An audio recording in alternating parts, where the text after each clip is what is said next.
今日是牛年，年要到啊！伫过年前呢，花市的艺农带咱欣赏真水、真好看的水牛雕塑。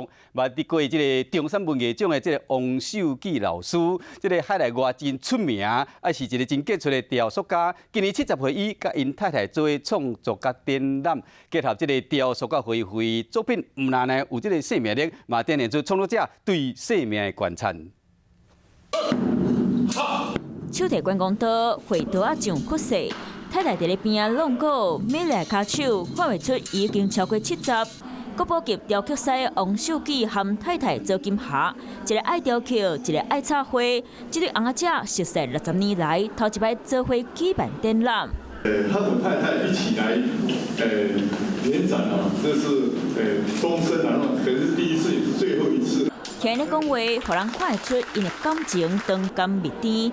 展览内底水牛金麦混正，斗大水佮优美的花，因的创作，互大家拢感觉真厉害。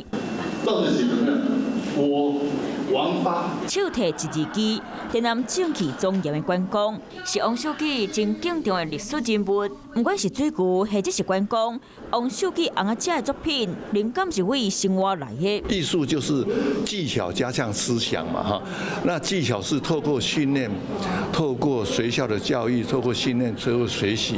那思想就是你经年累月的经验。经验和生活上的观察是王秀记创作的养分。2月23进前，邀请民众来国父纪念馆参观这对国宝用心创作的艺术。